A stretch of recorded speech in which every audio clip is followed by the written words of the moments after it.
Hot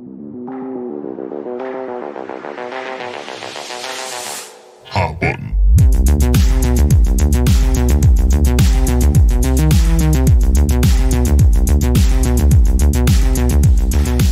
So Austin, I hear you have some words to say about the response to that Halo Infinite footage. Yeah.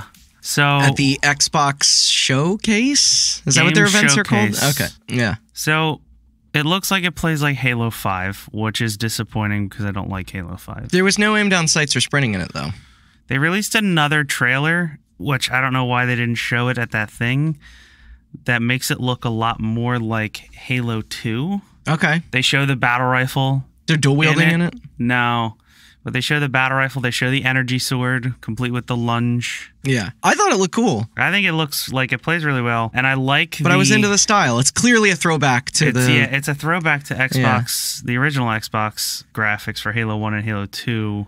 Very pulpy, like, you know, design for like sci-fi fantasy. It's very colorful, kind of flat, but and bright. There's a lot of people that are very mad about the way that game looks because they don't think it looks next gen enough. But sure. As of recording today, meaning the day we're recording, Digital Foundry released a video basically analyzing the Halo Infinite graphics and like why people think it looks bad. Okay. It looks like it runs well. That stream was in 60 frames. Yeah, it has a lot. Nice. It has a lot to do with ray tracing.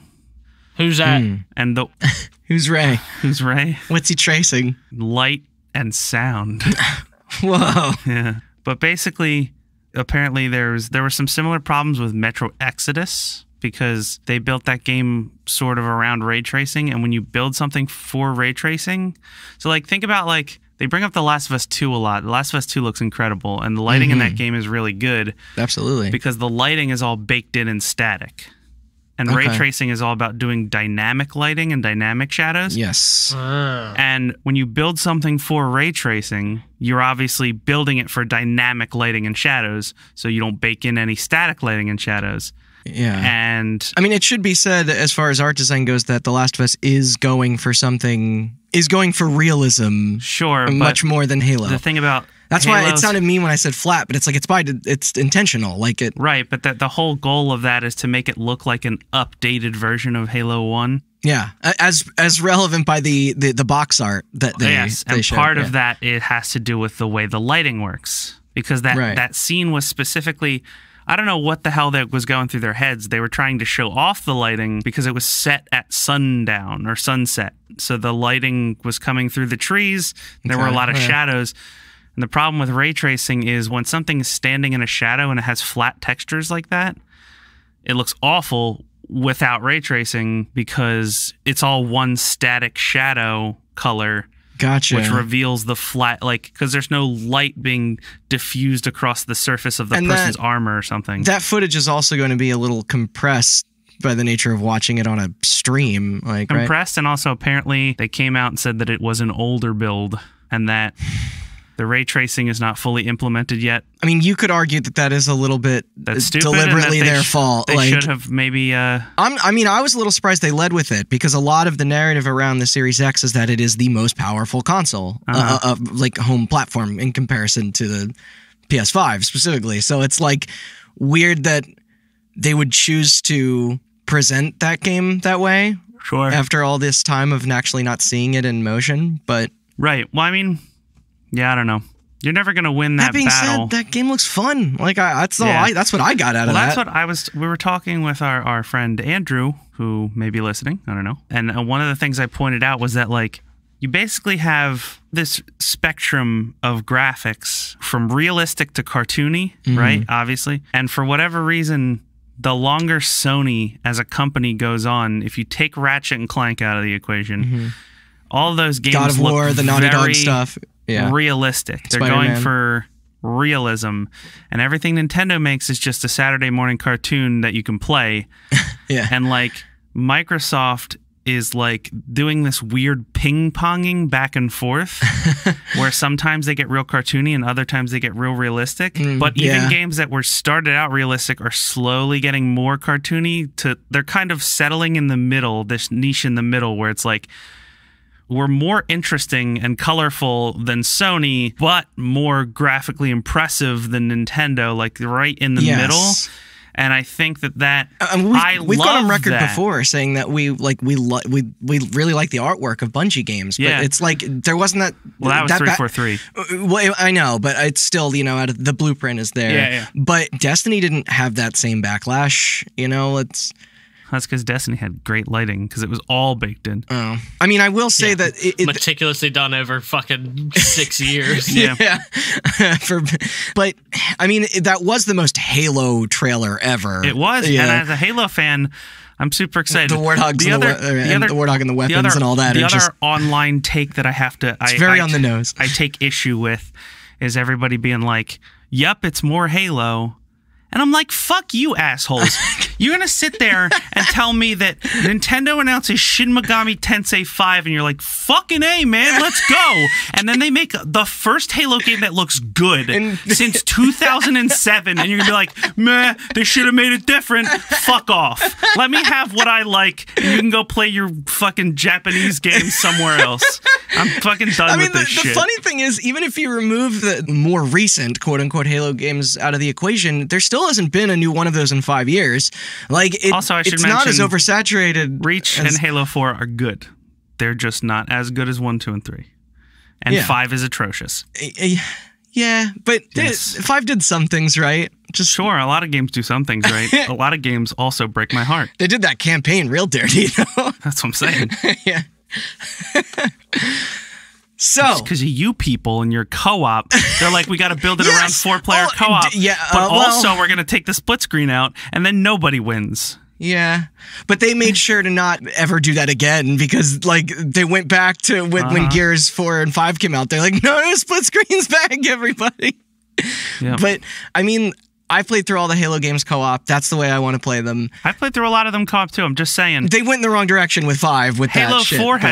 Halo 3 has 4 people, but you're not playing with AI teammates when you don't have friends. And it's also it makes the story that they're telling much more cohesive when they don't need to write it around 8 protagonists or whatever the fuck. Also, if you're going to drive your franchise into the fucking dirt, don't keep adding co-op and making it mandatory because I don't have any friends that want to play Halo with me anymore because you ruined that. That's not true. There's 2 people right here. Yeah, well. I wouldn't play that piece of shit game. Thank you. Sorry, I'm eating a Slim Jim because that's how I feel about Xbox.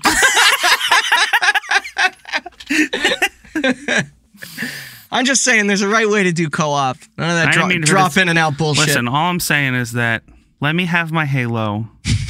Let Austin have his Halo. Let me have my Halo. Because the joke's going to be on me. It's going to come out. It's going to be bad. And then I'm going to have a mental breakdown. So, it is going to not be good. You know that. No. Listen, my entire mental fragility right now throughout all this COVID stuff hinges on Halo Infinite being good. It might be all right. Mine hinges on EA announcing a new Burnout. Okay, well, we're both fucked then. Meanwhile, I've been playing Master Chief Collection, Halo 3 BR Snipers on Guardian. Wait, are you been having a blast? Are you playing on Xbox or PC? Turns out that game is still good. On PC. So have I. We got to play it. Mine's installed. Oh, let's all play Halo. I've been trying to get party like it's a bunch of our friends to play Halo, and they're like, "No, I'm just gonna play." I don't know. What do they play? Some hero shooter battle royale. Animal Crossing. we got 5 or 6 we've been playing with. I'm saying that as somebody gotta plant my trees. I was gonna say I'm saying that as somebody Animal Crossing's great. I'm sorry. Who's played a lot of hero shooters and battle royales lately with Warzone and Warzone's fun. It is fun. But throw that shit in the motherfucking trash can because Call of Duty Black Ops Cold War is coming. Yeah. The Doritos told us so. Yeah. Because what do? You make a game set in the early 2000s in the Middle East, and that's not controversial enough. So where do you go? The Cold War. Yeah. That's what America needs to revisit right now is the motherfucking Cold War. They already did it before. Yeah, but we really think they're going to get as interesting as the number station shit in the original Black Ops? No, I doubt you're going to be able to play Zork in that game at all. Yeah, that's bullshit. It's going to be a real bummer. So, it's easy to forget here in 2020 that there used to be a time that when you left your house, you needed multiple devices on your person just to handle all the various electronic-y things that the day demanded. Cell phone, gun, MP3 vibrator, player, beeper, camera, GPS, portable breathalyzer, and of course, handheld video games. But juggling that blasted Game Boy Advance with your Motorola Razr was such a hassle, right? The pants may have been baggier back then, and the pocket space was just as much in demand. Well, luckily the company Nokia is here for you. No longer will you have to decide whether or not to charge your iPod, your DS, or your Sidekick through the cigarette lighter of your first car, because the N-Gage is ready to do what it did. You telling me that I can play video games on my phone? Yeah. Speaking of video games on your phone, this episode is brought to you by Raid Shadow Legends. But the infamous Taco Phone / real audio and video player / terrible Red Faction port holder, this thing had it all. The only problem was that all of it sucked. Wait, it's a video game phone and a taco? That's everything I need throughout the day. So why did this little 2003 wannabe smartphone flop so hard? Fortunately for you guys, I can tell you through because only idiots bought it. I had to cut you off before you admitted that you owned one. Through not only the obvious, but also through direct experience. Thank you, Austin. I think it's come up on here before that I was once a stupid teenager. The question is, how stupid? I was a really smart teenager. Yeah. Every decision that I made from the ages of like 8 to how old was I when I got out of college? 21. Yeah. Phenomenal. Everything since then, all downhill. Well, that is Austin Blakesley. I'm Randall Beatrice, here with also Chris Anantuano, and we are Hot Button. I didn't get to say yo. Sorry. But Chris said yo. So I'll say it again for my you. My phrase is going to be... You know what? No, let's take this again. Okay. We should. I was watching a YouTube show. I was watching a YouTube show, and they had a thing. They would just say something random at the beginning of their show. Like it'd be like, "Here's our show," and it'd be like, "I'm some random sentence," and that's how they would introduce themselves.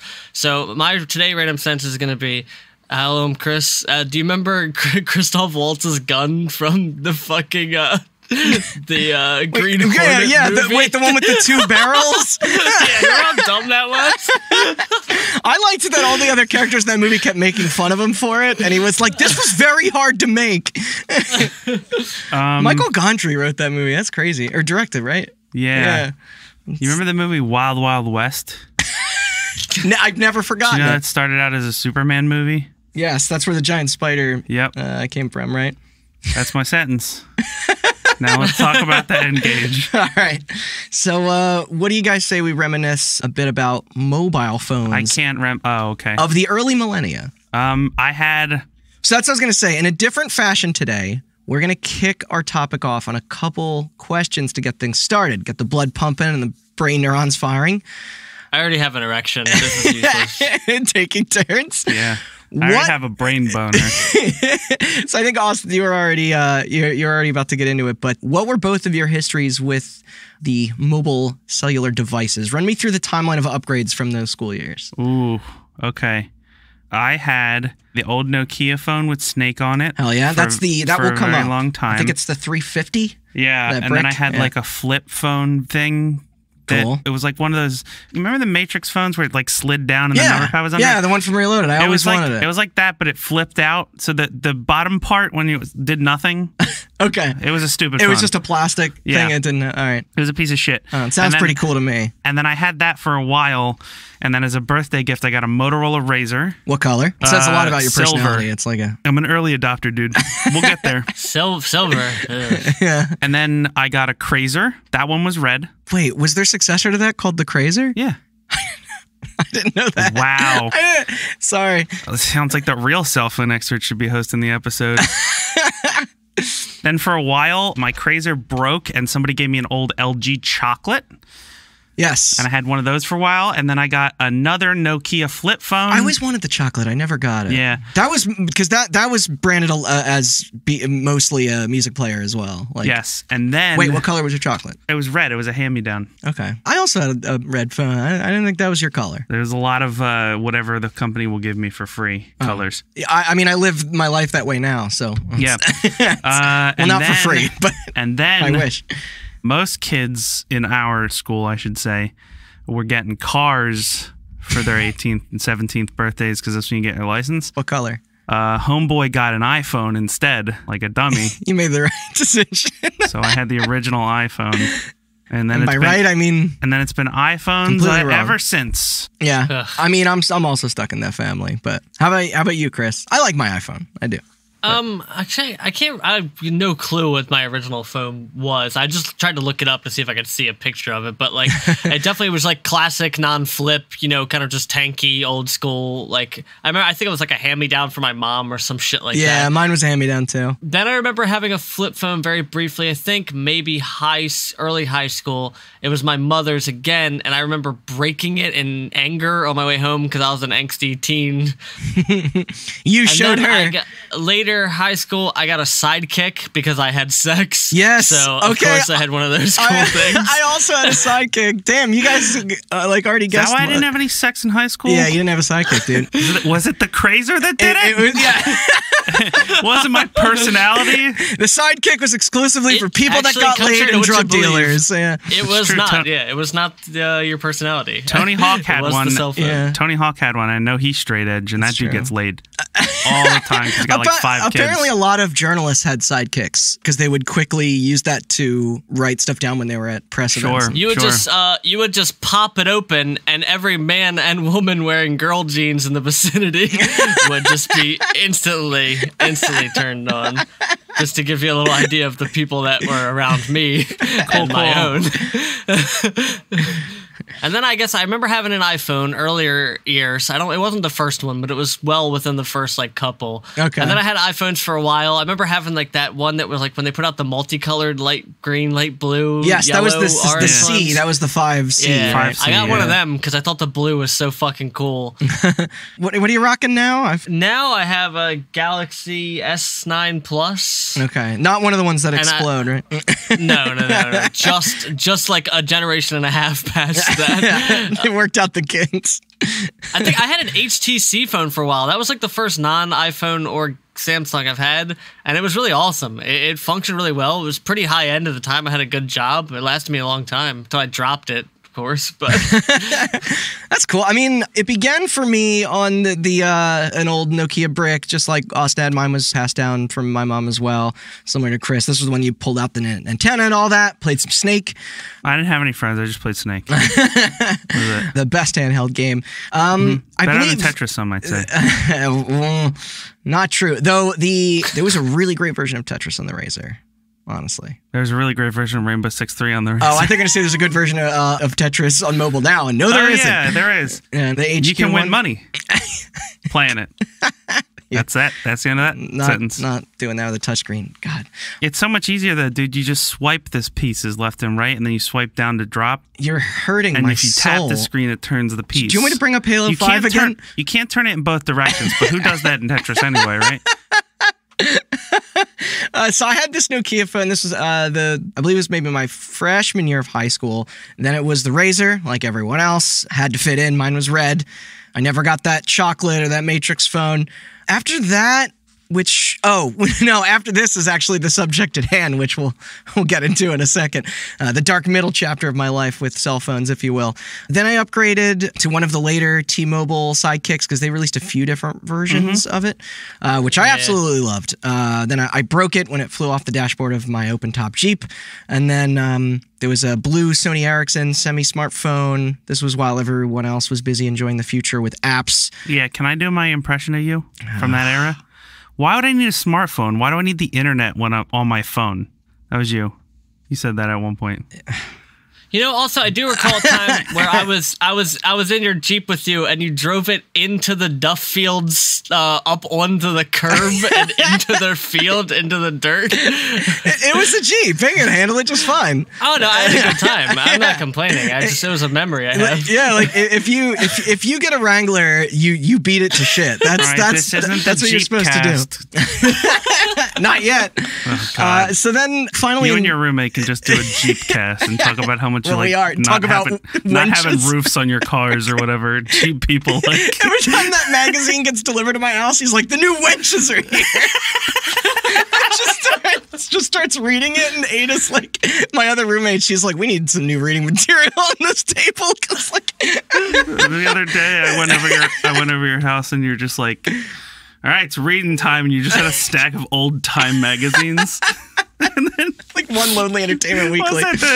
Chelsea walks by the room and looks at your roommate Nick, the guy who has the Jeep magazines, and she goes, "What are you reading?" He goes, "I'm reading an article called 'The Plight of the Modern Karen.'" And then there's another 5 minutes of silence. He goes, "Man, these Karens get up to some weird shit, huh?" Just everything about snail mail is such a nightmare. But then finally in 2012, I got my first iPhone. It had to be the 3 or 4 from a good buddy of mine that I worked with at Guitar Center. It was the 4. It was the 4? Mm-hmm. All right, yeah. Love you, Rod. Thank you for that. And then the rest is kind of boring, I guess. Stayed in the Apple family like you did, Austin. Now all phones are exactly the same, minus some folding screens now and then, despite the endless, pointless brand war. That's not true. Your phone is an iPhone. What kind do you have? Now? Yeah. I don't know, the 10, right? Yeah, I have the 10S, so not to brag, but it's better. All right, so now, second question. Back on the Tetris episode, we talked a little bit about the original Game Boy and Game Boy Color. Who here gamed on an Advance or SP prior to then moving on to the Nintendo DS and PSP? You want to go through handheld history? Yeah. Were there any others mixed in there, like the Sega stuff? Do you have a Game.com? I never had an Atari Lynx. Always wanted one. Okay. But I had a Game Boy Pocket, a Game Boy Color, a Game Boy Advance from Japan. Ooh. I bought it early. Wait, those weren't region encoded? Like the... Nope. Oh. It was pink and see-through. It was awesome. Yeah. Then I got a Game Boy Advance SP. Then that broke. I got another Game Boy Advance SP. Wow, then you broke an SP? Those are built tough. I know. Then I got a Game Boy Micro. Yeah. And then I got the DS, the original DS, and then the DS Lite, and then the DSi, and then someone stole that. So then I bought the 3DS, and then I bought the 3DS XL, and then I bought the new 3DS XL, then I bought the new 3DS. I've already lost count of. And also, rewind back, I owned 4 PSPs. Whoa. 2 Vitas. Was this the 2000, 3000... So, yeah. And a PSP Go. Yeah. And PSP, you had a PSP Go? Yeah, at one point. Okay. I sold it to some idiot. I have your old Vita. Yeah. We have one of my Vitas. I have 2. And then Who bought 2 of those? I also had a Game Gear. Oh, yeah. You know, the one that ate 6 AAA batteries, right? Yeah. No wonder you didn't have a sidekick. Yeah, you didn't have any fucking... I didn't need one. I was just strolling around with a Vita in one pocket, a Vita in another pocket, a PSP in a third pocket. I mean, the market... and a Motorola Crazer in the fourth pocket. At that point, pretty much pushed everything else out that weren't the DS or PSP, right? But, Chris, what made it your way in the 2000s? Did you play a lot of DS? There's a movie from the 80s called I'm Gonna Get You, Sucker, and there's a scene where the guy is like equipping all these guns. You know what I'm talking about? Yeah. He's just like loading himself with guns and then he falls down the steps. It's a good bit. But that's just like how I pictured you with all these handheld systems. Yep. Like DS and a tactical vest, PSP. It's got everything. Yeah. Oh my god. I had a Game Boy, beautiful gray hunkin' brick of a fucking Game Boy. I remember that. Hell yeah. I had a purple Game Boy Color, I think. Atomic purple. Yeah. Oh, I couldn't tell you. I don't know. He said it was see-through. The see-through one? Yeah. Yeah. Okay, Atomic purple. That's what I have upstairs. Yes. I still have my Game Boy Color. It's awesome. Yeah. And then, I don't know I couldn't tell you what order. I did have a PSP I got from a friend. Cool. I remember having a little bit of fun with that. I never had a Vita. Never had. I think it was a first gen PSP too, because I remember it was a long time ago. Mine also was. I think. Or no, I might have had the Slim. I think I had the Slim. I had an old first generation 3DS, and then I got a 3DS years later, and then sold it. It's a funny story, actually. This is a fucked up thing. I worked at GameStop, and one of the employees there was like, "Oh, I'm gonna sell my 3DS to the store."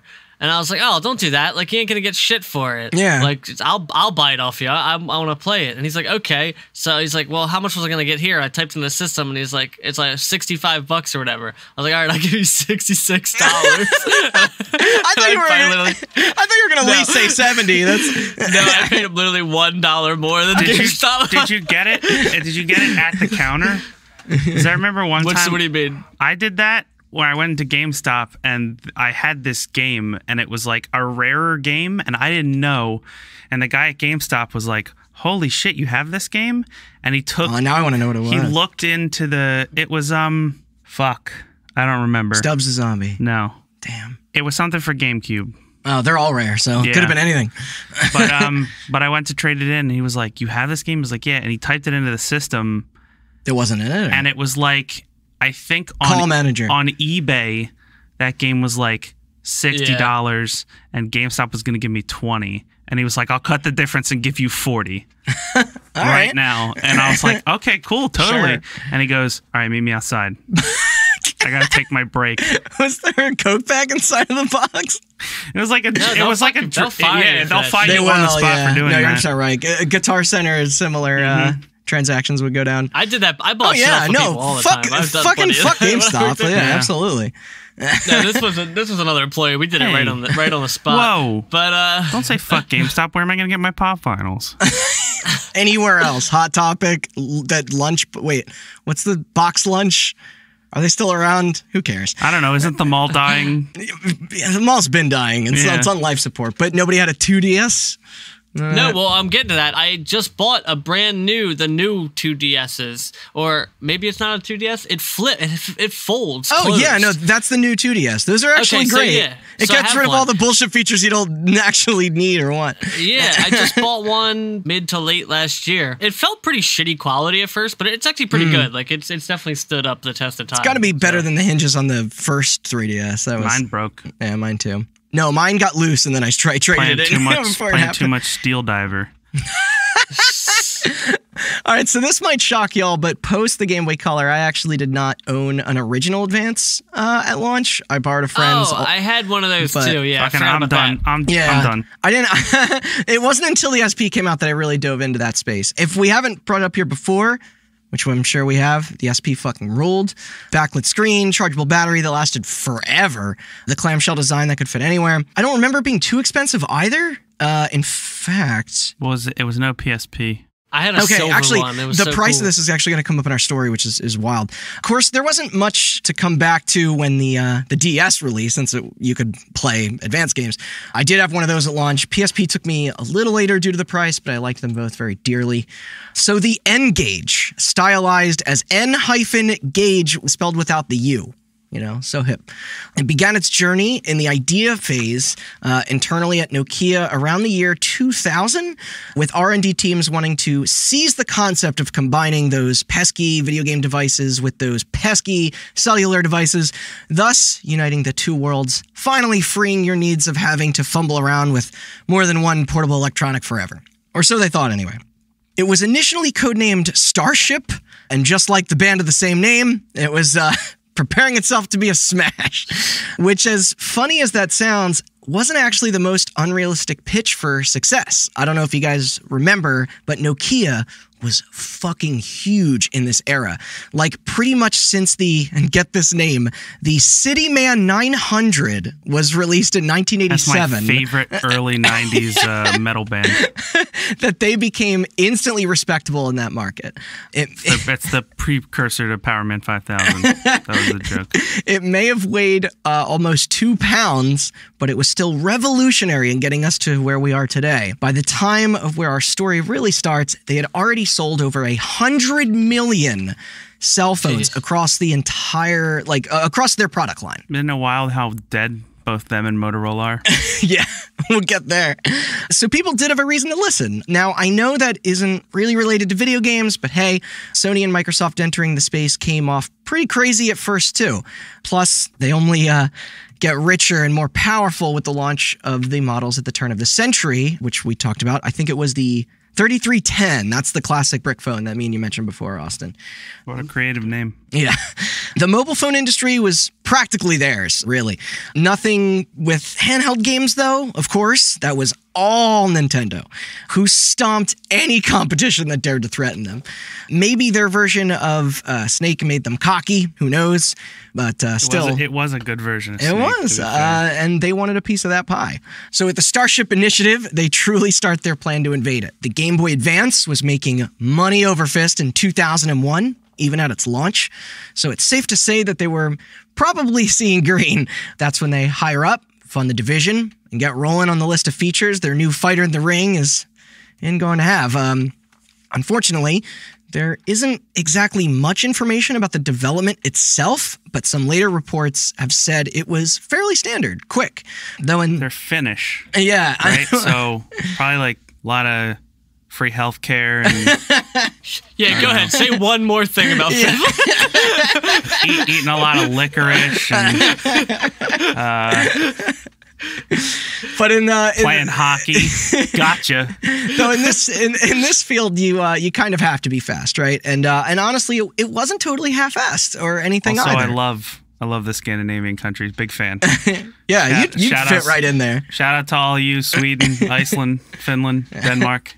Love you guys. It's nice and cool. Got great pop music. Mm-hmm. They pop had music? What? Pot music? Pop. Oh, okay.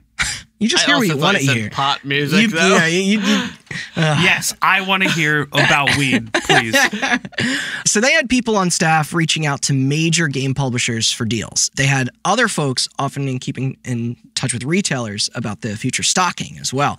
So by November 2002, they were already prepared for that big reveal, holding an official press conference in both Sydney, Australia, and London just for the announcement. And wanting to avoid the association with something as adult as cell phones, they bizarrely framed their new hybrid device as, quote, mobile game deck. That's what it was. It was a mobile game deck.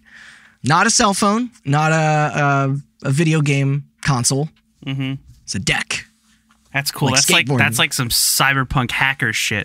That is. That's what they call the things that they use to hack in Cyberpunk. Decks. I want a deck, dude. So you would hold it horizontally for most functions. Get this. It sported a 2.1-inch TFT, or thin film transistor display in the middle, outputting a resolution of 176 by 208 with an aspect ratio of 11:13. There were D-pad, weird. Yeah, there were D-pad-like controls on the left, with the number pad being on the right. Specific keys would protrude out a little more to mimic the A and B buttons that so many people were, already familiar with. Mm-hmm. It also had Bluetooth, which you could use for multiplayer stuff. Same with its built-in internet via their own Arena service. It included MP3 and video playback, as well as other PDA-style features like GPS and FM radio. FM radio? Yeah, and you could check your email and whatnot. Yeah. The insides were essentially a Series 60 smartphone. Hold on, I gotta pause Red Faction so I can pull up this spreadsheet from work. Operating on a Symbian OS 6.1. The only thing it didn't have in family with the other Nokia phones back then was an integrated camera. Also no Snake. And no Snake. Yeah, you're right. That's where it failed. That's what killed them. Otherwise, it was compatible with all other Java applications, and its main CPU chip was the ARM4T running at 104 megahertz. Watch out, everybody. It was then said to hit stores on October 7th, 2003, and be set at a retail price of $299, which would be closer to about $420 now. Hell yeah. Speaking of pot music. Now, this was steep. Now, this was a little steep, for sure, compared to their inspiration. For reference, the GBA released for fucking $99.99. Fucking crazy. Yeah, but that's still, insane. Yeah, they had some big names with them, too, to convince potential buyers of its worth. Sega, Activision, THQ, Ubisoft, they were all on board. And this was outside even their own like in-house stuff. Like the launch lineup they prepared wasn't that bad as far as recognition goes. There was a Sonic, a Tomb Raider, a Rayman, a Monkey Ball, a Tony Hawk, a Ghost Recon, and a Splinter Cell, a Red Faction. Over 10 titles off the bat. You know what console had a great Splinter Cell game? Game Boy Advance. You ever play that? Yeah, no, I don't know if I did. It's dope. It's Those 2D. isometric Tony Hawks are pretty good, though. That's true. Vicarious Visions. But they had 10 games and then 10 more coming before that Christmas. The games themselves having an MSRP between $30 and $40. Standard for games, kind of unheard of for mainstream cell phone owners. Not to mention these titles themselves were supposedly kind of expensive to develop for compared to other systems, although Nokia did offer a higher profit cut of the sales to entice those companies over to work with them. It's pretty cool. Regardless, early reports from the press were relatively positive, but they needed to give those outlets a chance to get their hands on it so they could really see it for themselves. So prior to that October date, they decided to throw some more promotions, build that hype. That meant it was time for a more public unveiling that February of 2003, where enthusiasts could actually see the final product in question, and then more importantly, a pre-E3 show in May of that upcoming summer. And oh man, all right, was this a thing? They went all out in the most early 2000s extreme way possible. How few clothing was on the women there? Oh man, yeah, there was. I'm sure there were booth babes galore, and frankly, all of this was pretty embarrassing, even for then. The ceremony. Did they do the? Did they have like lions in cages like Microsoft did one time? No, that's. That was the right move. It's like ancient Rome, but like an alien spaceship crashed into it. It's like, how much coke are you on? And that cost like millions of dollars. So the ceremony opened up with a dance troupe before then launching into a rap about the joys of the N-Gage. Of course. I only wish there was footage out there. Fuck. I tried. I did everything I could to find it. But apparently it was unintentionally very hilarious. Then, Austin, I think you'll like this. John Romero of Doom fame nervously took the stage to premiere their report of Red Faction. Mind you, this was his first major appearance since the Daikatana debacle. It supposedly came off as mostly kind of awkward and unenthusiastic, but most damaging of all was the appearance of the footage, demo after demo, with frame rates for each title being in the single digits, which technically made almost every game look unplayable. Especially when it made it look unplayable because that's unplayable. Yeah, especially when you think of examples like, Tony Hawk or Super Monkey Ball. Like, there's a kinetic kind of like rhythm to those games. There's like a speed that they sort of have to be at minimal. That's not true. Monkey Ball and Tony Hawk are not precise at all. Yeah. They proved that they had the hardware features here, but they couldn't show that they had the software to back it up. Word began to spread around of this news, making the lead up to launch day super precarious. I mean, it could technically do things your precious Game Boy couldn't do, right? Right? Yeah. Like email. Exactly. Yeah. Well, they toughed it out, and come October, the supply was ready to go. I just imagine the marketing pitch. It's just like an infomercial. It's just a guy sitting on his couch with his Game Boy. He just looks over at the computer that's like 10 feet away, and it gets "You've got mail," and he just goes. And gets up. Tries to wheel the chair. Yeah. Listen, Nokia can do what Nintendo can't. I forget. That's right. You got it right. First try. I will say that Nokia did do the smart tactic of having the N-Gage dual release in both gaming stores like EB and Funkoland and cell phone stores, as well as the bigger electronic outlets such as Best Buy. T-Mobile, I believe, was their provider, who is incidentally also my provider now. Your service sucks, but your prices are good. So real quick, does anybody remember this? Because like my memory of this whole thing was a little hazy, and I kind of acquired mine later. So like, do you mean this specific event or just the launch of the N-Gage? No, like just the yes, launch. I wanted one very badly. Okay. I remember because I think a lot of that, the E3 presentation got drowned out in a sea of other news. It did. I don't remember the E3 presentation specifically, but I do remember the launch of the N-Gage. Okay. And I remember being like, it's a phone and a Game Boy. Hell yeah. And I can play Tony Hawk on it. Exactly. You gotta be shitting me. I fell for the same trap. And then trap. I remember reading reviews of it, and they were like, it looks like a taco, and you gotta hold it sideways. And yeah, which we'll get into that. And then I was like, ooh, that sounds awful. Now I really want it. That's why I think I got it later. Yeah. I was like, well, now I need to know. How about you, Chris? Did any, like, I remember you see any commercials on TV this for is this? the second time I've thought about this thing my entire life. I specifically remember the hubbub when the you're probably gonna get into it, but the way you change games. Yes, don't worry, I will get into that. I'm not gonna spoil it. It's the most insane shit. Did you mention how they revealed the price at 2003 E3? No, did you find something? Okay, so, end quote, and the capper was the price reveal, where Nokia trotted out a girl in a bikini who revealed the price printed on her stomach. Oh my God. Oh, yes, I do remember that. And there's a picture. Oh, that's going in the thumbnail. Tough. Holy shit. Is that like the GTA 4 tattoo? No, it's not going in the thumbnail. There's been enough shame. All right, and she's like she's like holding like a skateboard. Like, that poor woman. All right, we'll save her the. What if there's going to be tacos all over the. What if hypothetically I include that in the thumbnail? Okay. But change the price to our logo on her stomach, and then change her head to an N-Gage. Yeah, but it has a taco in the inside. You want me to Photoshop a taco hat on her? Yeah. Perfect. I feel like that's more shameful. Yeah, maybe a little bit. I hate this idea. All right, I'll make a boring old thumbnail. No, you never let me get sexy with my thumbnails. Not even for the guy game. Yeah, well, the guy game one I specifically censored because it made me uncomfortable to look at the box art for that game. And you had to look at it way more than either of us did. I did for a while, a couple hours. Except for Randy, who looks at his own personal copy every evening. I don't own that game. It's so weird because he has giant boxes and stuff of all his games, and there's just one slot of game missing.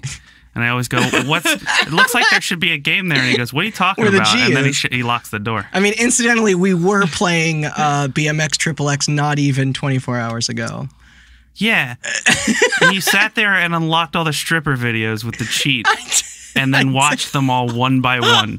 So don't sit there and act like you wouldn't own the guy game for a bit.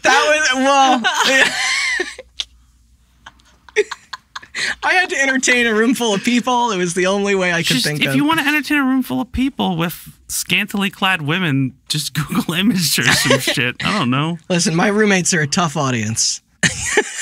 Yeah, clearly.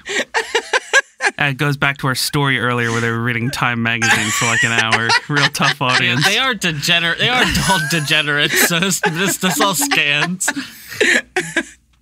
I love them. So moving on to initial sales numbers. I'm not even going to play a game, like a quiz game with you guys this time. 10 million. Yeah. 20 million. Is it too low? 30 million. In its first couple weeks of availability, it was outsold by the Game Boy Advance 100-1, with Nokia falsely claiming 400,000 units were bought. This quickly was then disputed when ChartTrack and Arcadia, two market research firms, stated the real sales to be somewhere in the vicinity of only 5,000 in the US and 800 in the UK. Nokia would later admit the report was indeed decks that were sold to stores, not actual customers. So yeah, this tanked it. Within just 17 days of release, many retailers would then begin offering $100 rebates off the MSRP. To put that in perspective, the original iPhone sold 1 million units in its first 2 months. Ooh. So. Yep. So at this point, GameStop and EB were already looking to do anything to get those N-Gages moving. And the reviews, They weren't much better. Some of the games were okay, but constantly held back by the design of the device itself. Nothing ran well, not just in-game, but the entire UI was sluggish and unresponsive. The placement and feel of buttons didn't lend themselves well to controls for gaming, nor did the vertically oriented screen. Its use as everything you said just describes every cell phone. Wait, oh, what? No, cell phones don't have buttons no more. Checkmate. Well, yeah, the placement of the no buttons does not work for gaming. I agree. Well, there you go. That's what I'm saying. So there's people that play fucking PUBG on that shit. Especially cell phones of that era. Yeah. Every game except for Rainbow Six 3 for the Motorola Razr. That's the one. That was Game of the Year in 2002. What else came out in 2002? I don't know. I'm going to look it up. I feel like an idiot. Eternal Darkness, that Resident Evil remake. God. My knowledge is apparently only survival horror games. I was going to say, you got any other Randy bombs to drop on us? So its use as a telephone also led to mass mockery with the entire online community dubbing it as like I mentioned before, the taco phone. Few small titles in 2002. Elder Scrolls 3 Morrowind, Battlefield 1942, Tom Clancy's Splinter Cell, Super Mario Sunshine, Metroid Prime, SOCOM US Navy SEALs, Ratchet and Clank, and Sly Cooper. So anything but indie shit, or? So name one good game. Okay? I did Rainbow Six 3. For the Razr. For the Razr. Actually, I don't think that was. Hold on, I'm going to look up the Razr version. You keep talking. All right. So the taco phone coined this term due to its choice decision for the user to have to uncomfortably turn the unit on its side to function for calls, making anyone using it as like what? What did you find? There's a Rainbow Six Siege player whose name is Razor. Oh, you're fucked now. Yeah. All right, so basically anyone using this actually as a cell phone would look insanely foolish, myself included. What, no burn, Austin? Sorry, I'm looking up. You can look up Rainbow Six mobile ports later. That's just going to be the thumbnail. Because you won't let me put bikini women in it. So it's just going to be a picture of the greatest game that the 2000s had to offer. We're talking about the taco thing. Yeah, you talk on the side of it. Yeah. Yeah, it was super comfortable and ergonomic. I don't have any burn. Sounded great. Listen, I already played by hand. I can't make fun of you anymore because I just admitted how much I wanted a fucking N-Gage. I knew that you had to talk into it like a taco. I didn't know that. I knew everything. Wait, did you say the thing about changing games No, yet? I'm about to get to that, yeah. Okay. I knew that. I knew that the games ran at 10 frames per second. I didn't care. I didn't care at all. All right, well, not even the taco meme would become its worst attribute, as Austin's been leading to. Was it because they tainted the first Red Faction? No. Was it... the people who made Red Faction tainted the first Red Faction. You know that's not even true. Volition has never made a good video. They're wonderful individuals. Long live Saints Row. The best Red Faction is Armageddon. They made the Punisher game, I'll have you know. They did. Yeah. There's one. That Punisher game was fun. Right? That one. Yeah. Except they had to use a black and white filter on some of the gory stuff to edit the rating down. Yeah. So is it the fact that it didn't come with a provider contract? I mean, that certainly didn't help. Or was it that whenever you wanted to change out a game cartridge or memory card, you had to remove the battery, thus rebooting the piece of shit to its mostly factory fucking settings? Every time. In order to swap out Tomb Raider for Tony Hawk, you'd then have to adjust the clock again. Like... it's insane. Like, yeah, you want to take a break from video and listen to the same 20 songs on your tiny SD card since there was no onboard storage past 3.4 megabytes? What language did you want the menus to be in this time? Hold on. You expecting them to fit in this small miracle? A video game console, a cell phone, an email machine, and a watch battery to keep track of the time? You forgot an FM radio. And an FM radio. Yeah. Where are you going to put the watch battery to keep track of the time when you take the battery out? Anywhere else. Yeah, and a better phone. Yeah. But this shit, oh my God, it was a total mess to navigate. You had to pop off the back plate, drop out the battery, and then there was your cartridge, like underneath it. And it was like, those cartridges are smaller than Switch cartridges. So it's like, it was not easy. You'd have to like take your fucking like pinky and like push it out where the metal cleats were. Like, just a nightmare. Needless to say, I wasn't the only one pissed. A sizable portion of the N-Gages sold were soon being resold back to stores or tossed up online, marked down. By February of 2004, 4 months later, CEO Jorma Alilia would comment on the lack of impact, stating the company had to base its overall judgment on whether or not the device was truly a loss until 2005. So did they just tap out, call it a day, and move on? Of course not. 2 months after this, in April, they would announce another smaller model, a new iteration called the N-Gage QD. And it would be out that May for a lower price. Second time's the charm. And sick of being made fun of, they revised the physical design of the whole thing to eliminate the taco mode for calls. They also corrected the cartridge problem by adding a slot on the bottom. Who would have thought? They also offered a plan this time, too, with the fine folks at Singular. Remember them? The mold itself was now more comfortable to hold. However, these revisions would still come at the removal of many key features. MP3s, gone. Video playback, nope. FM radio and USB connectivity were removed as well. Even the frequency bands for calls got a reduction. Luckily, Bluetooth and internet were still intact, but otherwise it was essentially the same handheld, minus, running on slightly better hardware.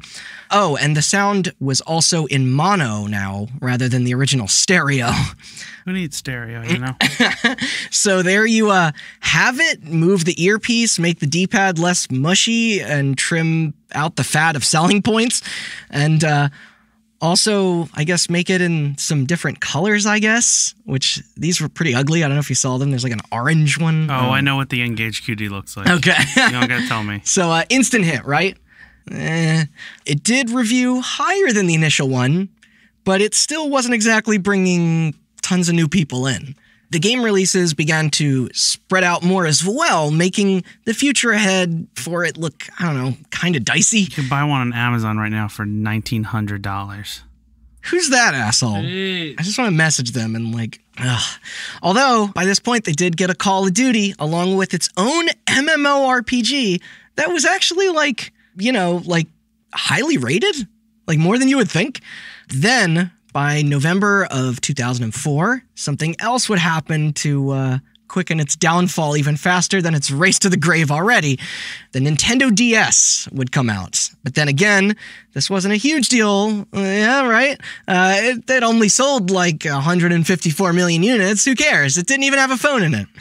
I'm just going to say this, hot take. You can't talk about how ugly the N-Gage is without also talking about how ugly the original DS is. Sure.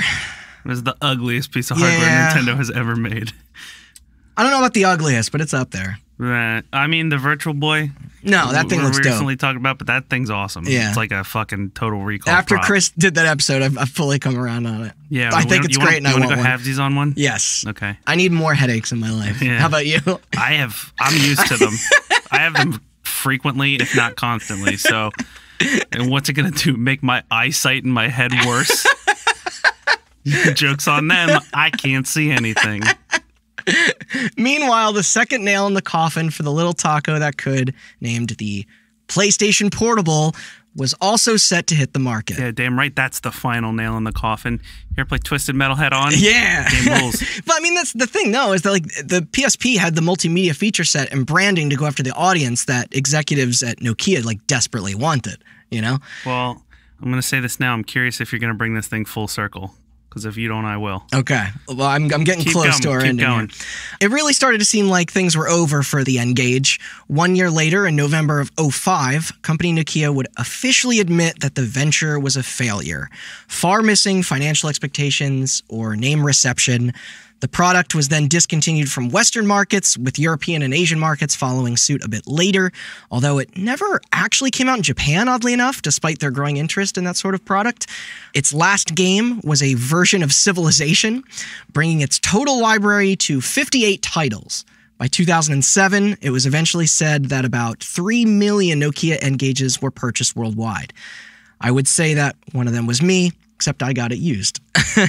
In 2008, the service was repurposed as a multi-device platform for games in an attempt to chase Xbox Live and PlayStation Network, although only a year later, a now struggling Nokia would then consolidate all its online components into the OV Suite, which then died shortly after that. The actual N-Gage name was soon retired, and its push into the gaming space fully came to a close, all while the once massive Finnish conglomerate behind it would move on to battle legal issues with Apple and evade Indian taxes before having their mobile division sold off to Microsoft in 2013, who of course would then fuck it up with phones too, prior to Samsung rising up even higher to eat their lunches. But yeah, that's the life and death of the Nokia N-Gage. I mean, the battery life was good as long as you were just playing a game and not using the phone part. The concept, though, was inarguably influential now that the smartphones in front of us have our entire lives on them. If only they capitalized on it correctly, then we could all be contacting each other on our CityMan 1000s right now or whatever. Although, hey, at least we'll always have the side-talking meme.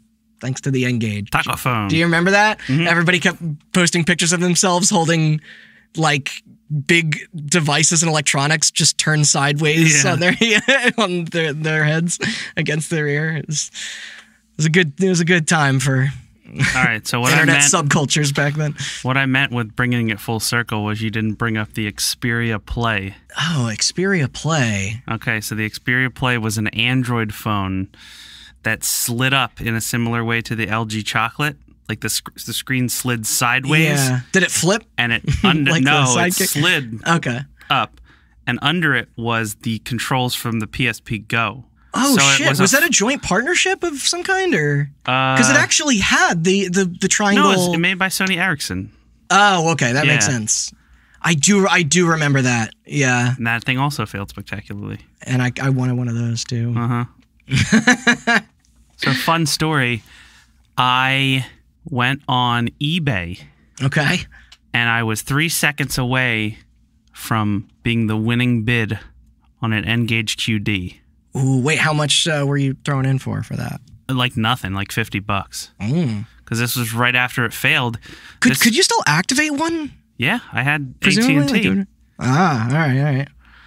And I checked into it, and it was going to work. And then I didn't win the bid, and then that's when I got the phone before I got the iPhone. But think where your life would have been if you won that auction. The phone before my iPhone could have been an N-Gage. Maybe I wouldn't even have an iPhone. Maybe I would still have an N-Gage. You would be such a consumer. Yeah. Oh, what is that a dig at me because I have an iPhone? I have an iPhone too. First of all, we just had an episode where we admitted that Samsung is basically a shadow cabal in Korea. And second of all, Samsung is no better than Apple. But they both are awful companies. I'd say people, for the most part, have a bigger boner for the Google phone. Google sucks too. I know, but what's the name? I have loyal to nobody. If I could send a pigeon to y'all and it got there on time, I'd rather do that. That's what I'm saying. Same. What's the name of the Google phone? Why can't I think of it? Pixel. Yeah. But that's it. Also, that's our cell phone talk. I used a Microsoft phone once. They were all right. Oh my God, Austin! I have to repeat this joke because it was so funny. I don't know if you came up with it or you read it somewhere, but back when Grand Theft Auto 3 came out in 2013, we were talking about how that game had 3 playable protagonists, each with their own phone. You mean GTA 5? What did I say? GTA 3. Sorry, I meant that it had 3 characters, but yeah, GTA 5. And you were like, Michael uses an iPhone because he's rich. Trevor uses an Android because he's, or no, sorry, let me take that again. Sorry. Yeah. You said Michael uses an iPhone because he's rich, and then Franklin uses an Android because he's poor, and then Trevor uses a Windows phone because he's insane because he's crazy. Yep. No, I came up with that. I think other people said similar sentiments, but that's a really good. That was on top of the dome, the old dome. I love that observation, though. Yeah. They were very dedicated to making the interfaces of those phones look just like Yes, they were. Yeah, their counterparts. It's well done. That's sad. Indeed. All right. You want to plug us there? Sure. Yeah. Thanks for listening. This was a shorter, fun one. Yeah. I love me some failures, some business failures. Yeah. They're always interesting to give a retrospective on and dive into. If this is somehow your first episode, you liked it, we have like 70 some odd more. It's hard to keep track. A lot of console-focused episodes, too. Yeah. Yeah, by now our Virtual Boy one will be out. We did stuff on the Dreamcast, the Xbox. If you like more failures, the Ouya. Yep. Yeah. But yeah, you can find all of those on our website, hotbuttoncast.com. And we also have links on there to all of our feeds, the usuals, Apple Podcasts, Spotify, Google Play, everything else. Like and subscribe. Rate and review on iTunes. Like and subscribe. We have a YouTube channel. We also have socials, Twitter, Instagram, and Facebook at HotButtonCast. Yes. Yeah. And if you really liked it, give the rest of our episodes a listen. Subscribe. And if you like those, tell your friends. Arm yourselves with knowledge. Yeah, and also guillotines for the upcoming revolution. We're going to pivot the show. Yeah, we're going to pivot the show so we're all fucking communists because we haven't been doing that since the beginning. All right. Down with the bourgeoisie. Let's go get some dinner. Okay. Night, everybody. Good night.